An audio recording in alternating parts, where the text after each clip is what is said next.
Okay, ठीक है। तो यहाँ तक अपने ड्राइव कर लिए। तो अब जैसे एक बी की वैल्यू इंफिनिटी होगी तो ये कैपेसिटेंस कैसा बन जाएगा, एक स्फेरिकल शेल के लिए जो कैपेसिटेंस रहेगा वो कैसा रह जाएगा,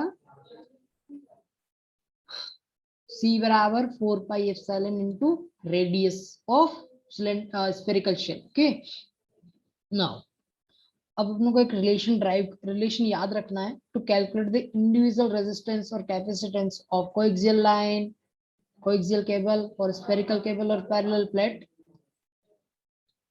के बीच का रेजिस्टेंस, पैरेलल प्लेट के बीच का कैपेसिटेंस। ठीक है, तो आपको याद रखने का तरीका क्या है, एक रिलेशन याद रखना है। ये तो आपको ड्राइव करना आ गया है, कैपेसिटेंस कैसे ड्राइव करते हैं।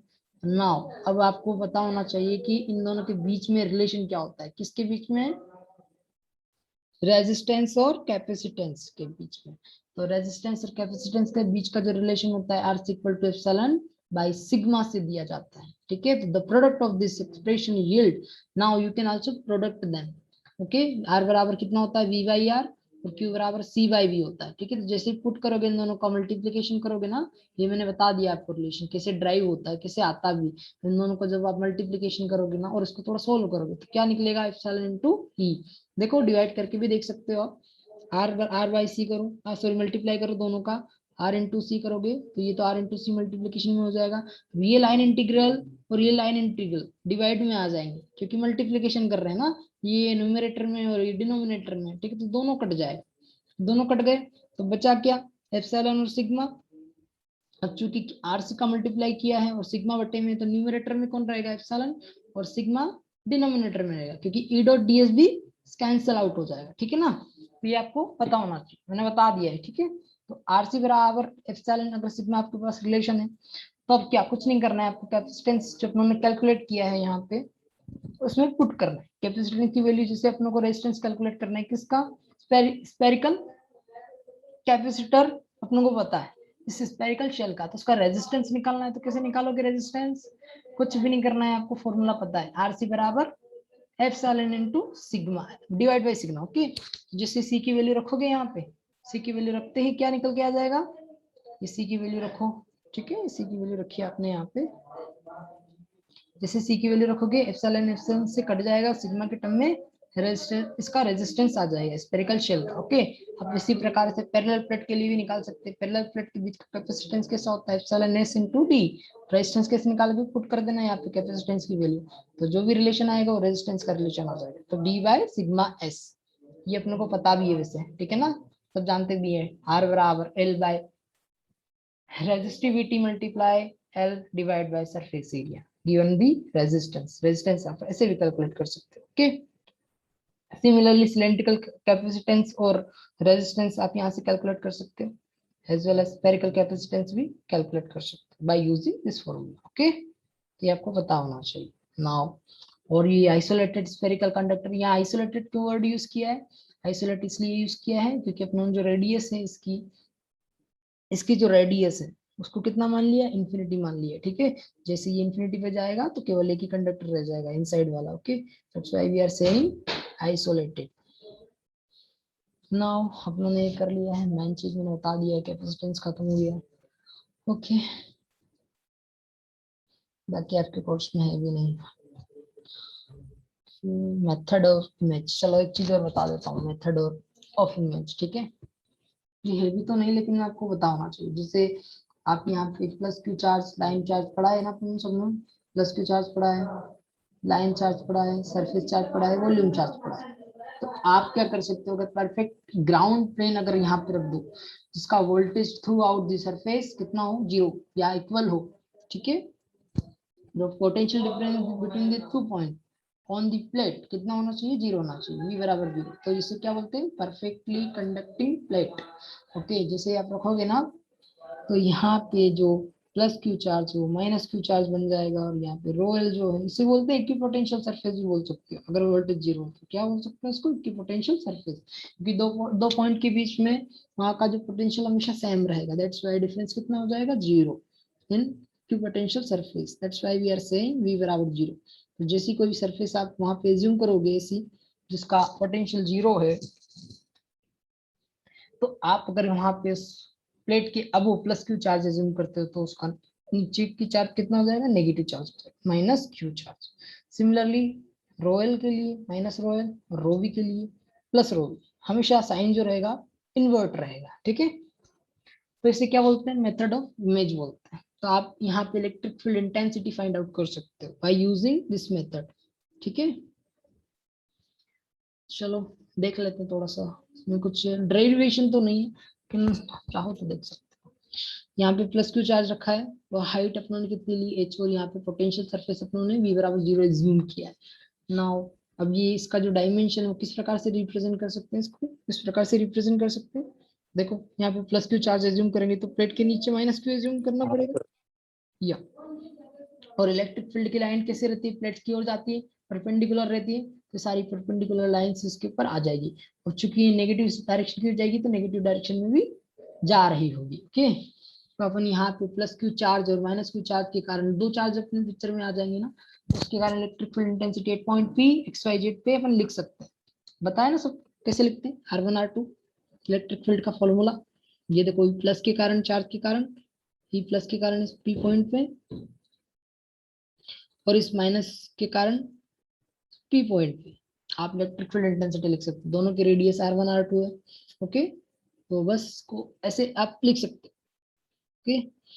नाउ R1 और R2 की वैल्यू आप रखो, यहाँ पे h हाइट पे चार्ज एज्यूम किया तो नीचे कौन सा माइनस h हाइट पे होगा, ठीक है। तो उसके कोऑर्डिनेट कितने होंगे 0,0,h, कोऑर्डिनेट 0,0, माइनस h। अब दोनों का डिफरेंस ले लो तो आपकी R1 और R2 आपको मिल जाएगा, तो वेक्टर भी मिल जाएगा, तो यहाँ पे वेक्टर ले लिया, ठीक है। जैसे वेक्टर लिया तो ये दोनों में आ जाएगा। उसके बाद क्या करना है, इसको वेट करके थोड़ा सॉल्व करना पड़ेगा आपको। तो इलेक्ट्रिक फील्ड इंटेंसिटी आप इससे भी फाइंड आउट कर सकते हो। नाउ सिमिलरली पोटेंशियल भी आप फाइंड आउट कर सकते हो, क्यू के कारण माइनस क्यू के कारण पॉइंट ई पे, ठीक है।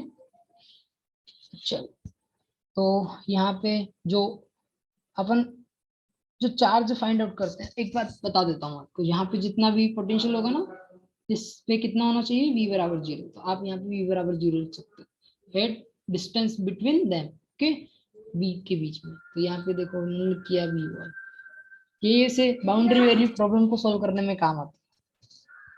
मैं बस लिखना बता दिया मैंने कि आप कैसे लिखते हैं, बाकी सॉल्यूशन के लिए अपने इसमें है नहीं तो मैं नहीं बताऊंगा आपको, ओके,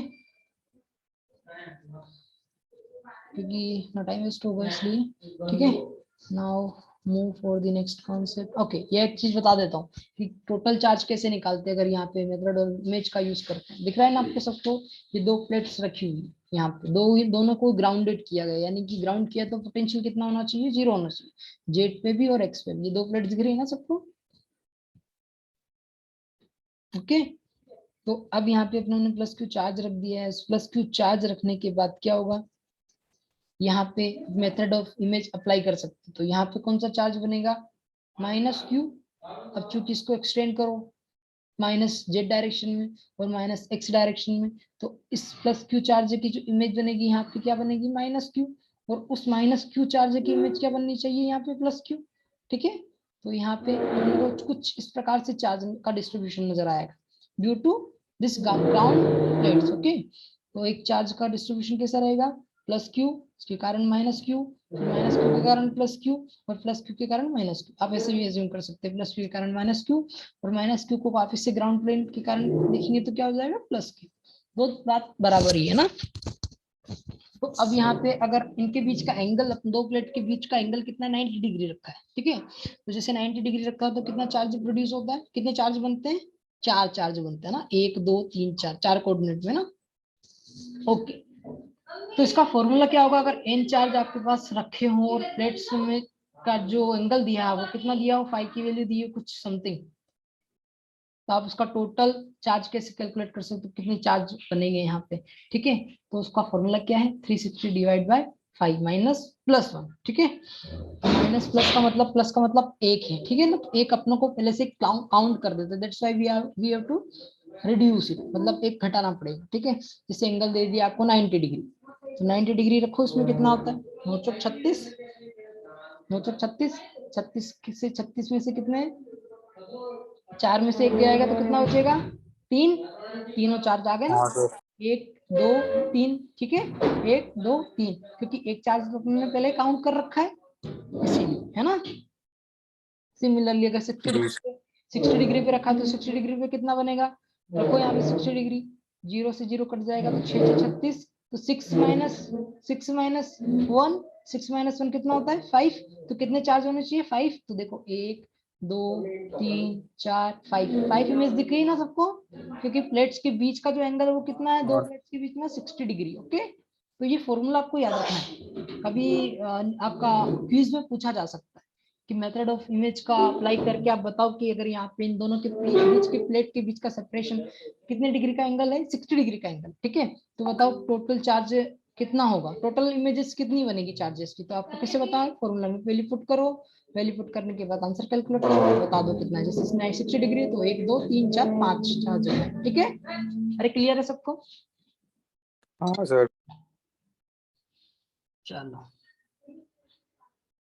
देखो, अभी तक अपनों ने जो कैपेसिटेंस ड्राइव किया था वो किसके लिए किया था, पैरेलल प्लेट के लिए किया था, स्फेरिकल शेल के लिए किया था और सिलेंड्रिकल शेल के लिए किया था, ठीक है। तो इसे माइक्रोस्ट्रिप लाइंस भी आती है, क्या रहती है माइक्रोस्ट्रिप लाइंस, इसमें क्या रहता है वो छोटी रहती है, माइक्रो का मतलब ही बहुत छोटा होता है, ठीक है, मतलब एमएम में रहता है इसका डायमेंशन, 1 mm 2 mm 10 mm, ठीक है, तो इतनी इतनी इतनी लेंथ रहती है और इतनी विड्थ रहती है, जैसे ये डी दिया है ना, तो डी जो स्पेसिंग है एमएम में रहती है, और यहाँ पे यहाँ से यहाँ तक की लेंथ भी एमएम में रहती है, जैसे ये 10 mm हो गया, इधर से 10 mm हो गया, ठीक है ना, तो इसको माइक्रोस्ट्रिप कैपेसिटेंस भी बोल सकते हो आप, जैसे दो प्लेट्स रख दिया और उसके बीच में डाइलेक्ट्रिक फॉर्म भर दिया अपना, ठीक है ना, तो उसका फॉर्मूला कैसे दिया जाता है, ये एक्चुअली एप्लीकेशन नोट है, अपने कोर्स में नहीं है, जैसे आप बाकी के कोर्स करोगे ना इंजीनियरिंग में आगे, तो वहाँ पे माइक्रोस्ट्रिप लाइन्स वगैरह आती है, तो उसके लिए आप यहाँ से रिफर कर लेना, ठीक है, ये थोड़ा सा बेसिक है उसके लिए, अभी अपने कोर्स में नहीं है तो मैं नहीं बता रहा, बस मैंने सिर्फ आइडिया दिया है, ओके।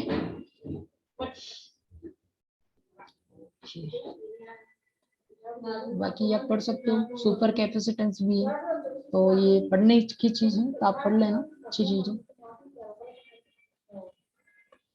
चलो अब स्टार्ट करते हैं मैग्नेटोस्टैटिक, मैग्नेटिक फील्ड के बारे में पढ़ना स्टार्ट करते हैं ना, मैं इंट्रोडक्शन दे देता हूँ सबको, बाकी कल से स्टार्ट करेंगे मैग्नेटोस्टैटिक, ओके। मैग्नेटिक के फील्ड के बारे में पढ़ा होगा ना सबने, थोड़ा बहुत सबको बताया? हाँ सर। या क्या होती है मैग्नेटिक फील्ड? फिर मैग्नेट की वजह से उसके आसपास जो मैग्नेटिज्म रहता है वो। बिल्कुल ऐसे ही कुछ है, जिसमें बताता हूँ आपको, ठीक है। जैसे अपनों ने प्लस क्यू चार्ज देखा था कि यहाँ पे प्लस क्यू चार्ज रख देते हैं, ठीक है, उसी प्रकार यहाँ पे माइनस क्यू चार्ज रख देते हैं, तो उससे क्या निकलती है, इलेक्ट्रिक फील्ड लाइन निकलती है, जिसे अपन ई के रूप में डिनोट करते हैं, किससे डिनोट करते हैं, ई से डिनोट करते हैं ना, ई से, ये यस इस सर। प्रकार से इलेक्ट्रिक फील्ड लाइन से निकलती है, जो कहाँ पे टर्मिनेट होती है, ये माइनस क्यू पर। हमेशा ध्यान रखना ये लाइंस कभी एक दूसरे को क्रॉस नहीं करती है ना, हमेशा पैरेलल रहती है, ऐसे पैरेलल रहती है, कभी एक दूसरे को क्रॉस नहीं करेगी, ठीक है, ये हमेशा आपको ध्यान रखना। या तो जिस प्रकार से प्लस क्यू चार्ज रहता है माइनस क्यू चार्ज पे टर्मिनेट हो जाती है, और चूंकि यहाँ टर्मिनेट होती है तो ये सर्कुलर लूप बनाती है, क्या नहीं बनाती है ना, इसका यहाँ से पाथ यहाँ से स्टार्ट हुआ और यहाँ पे एंड हुआ, ठीक है, दिख गया ना आपको, ये मतलब पूरा क्लोज लूप नहीं बनाती, ऐसे क्लोज लूप नहीं बनाती है ना, दिख रहा है ना सबको। हाँ सर। तो दिस इज, इसलिए इसको क्या बोलते हैं, इलेक्ट्रिक फील्ड इंटेंसिटी बोलते हैं, ई फील्ड भी बोलते हैं ना। अब देखो यहाँ पे चुंबक रख दिया है, क्योंकि ये चुंबक रख दिए मैंने इसी यहाँ पे, ये चुंबक में एक नॉर्थ पोल होगा, एक साउथ पोल होगा, दिख रहा है ना सबको। अब ये नॉर्थ पोल हाँ सर। चालू होती है क्या, एक फील्ड लाइन चालू होती है जो कहाँ पे खत्म होती है, टर्मिनेट होती है साउथ पोल पे, लेकिन ऐसा नहीं होता है, ये इनसाइड जाती है, इनसाइड दी चुंबक जाती है, और इस प्रकार से इसका डायरेक्शन रहता है, यहाँ से ऐसा डायरेक्शन निकलता है, ये डायरेक्शन ऐसा एंड होता है, इस प्रकार से डायरेक्शन जाता है, और जाने के बाद inside the conductor, inside the चुंबक कैसा रहता है डायरेक्शन, एस टू एन, अभी कैसा है N two S, outside N two S, ठीक है ना, और इनसाइड साउथ टू नॉर्थ रहता है। तो देखो आप यहाँ पे इन दोनों में डिफरेंस पता कर सकते हो, क्या है, हाँ सर। क्या है डिफरेंस, क्लोज लूप का। yes this is a closed loop, okay this is the closed loop। तो हमेशा ध्यान रखना मैग्नेटिक फील्ड कैसी लाइन कैसी रहती है, ऐसी रहती है, और इलेक्ट्रिक फील्ड लाइंस कैसी रहती है, ऐसी रहती है। तो अब जब भी कोई डिफरेंस आपसे पूछे कि इलेक्ट्रिक फील्ड और मैग्नेटिक फील्ड के बीच का डिफरेंस क्या है, तो आप ऐसा डिनोट करके उसको बता देना, ठीक है। तो इसे क्या बोलेंगे, मैग्नेटिक फील्ड, और इसे क्या बोलेंगे, इलेक्ट्रिक फील्ड। पता चल गया? हाँ सर। यस। अब एक चीज बताता हूँ, सबने ये पढ़ा था ना, del dot D is equal to rho V, पढ़ा हाँ है नहीं? सर। यस। अब देखो ये क्या होता है, क्या शो करता है, डाइवर्जेंस शो करता है, किसका, इलेक्ट्रिक फील्ड का, क्योंकि डी बराबर क्या होता है, एप्सिलॉन ई होता है हाँ ना। सर। यस, एप्सिलॉन इनटू ई। ये तो यहाँ पे इलेक्ट्रिक फील्ड ये रही, तो उसका डाइवर्जेंस आप कैलकुलेट कर सकते हो। डाइवर्जेंस का मतलब ये होता है कि आप प्लस क्यू चार्ज से इस प्रकार से जो फील्ड निकल रही है उसकी मैपिंग कर रहे हो कि कितनी कितनी स्ट्रेंथ है उसकी, ठीक है। इस लाइंस की जो स्ट्रेंथ है वो कितनी डाइवर्स है, कितनी डाइवर्स, कितनी फैली हुई है डिफरेंट डिफरेंट डायरेक्शन में, ठीक है ना। तो उसको कैसे कैलकुलेट करते हैं, डाइवर्जेंस से। किससे, डाइवर्जेंस, ठीक है। अब यहाँ पे बताओ, यहाँ पे भी डाइवर्जेंस होगा क्या, जल्दी बताओ। इस प्रकार से फील्ड निकल रही है, नहीं सर। क्यों नहीं होगा, क्योंकि यहाँ पे क्लोज पाथ बन, शॉर्ट होगा सर। ये क्लोज पाथ बन रहा है, ये क्लोज पाथ क्या करेगा, इसको डाइवर्जेंस को जीरो कर देगा। क्योंकि देखो ना, एक लूप जैसे बनेगी, यहाँ पे तो क्या ये टर्मिनेट हो जाती है, इसलिए लूप फॉर्म नहीं होता, ठीक है। पर यहाँ पे टर्मिनेट नहीं होती, जैसे आप ऐसे यहाँ पे एक लाइन लो, ठीक है, इसी सरफेस ले लेता हूँ, ठीक है, ये सरफेस ले लिया यहाँ पे, यहाँ से ये फील्ड लाइन इंटर हुई, एक फील्ड लाइन इंटर हुई, ठीक है, और यहाँ से आउट भी हो गई, तो टोटल फ्लक्स कितना हुआ, जितना इन आउट भी उतना, तो Sai one minus psi to बराबर कितना हो जाएगा, जीरो।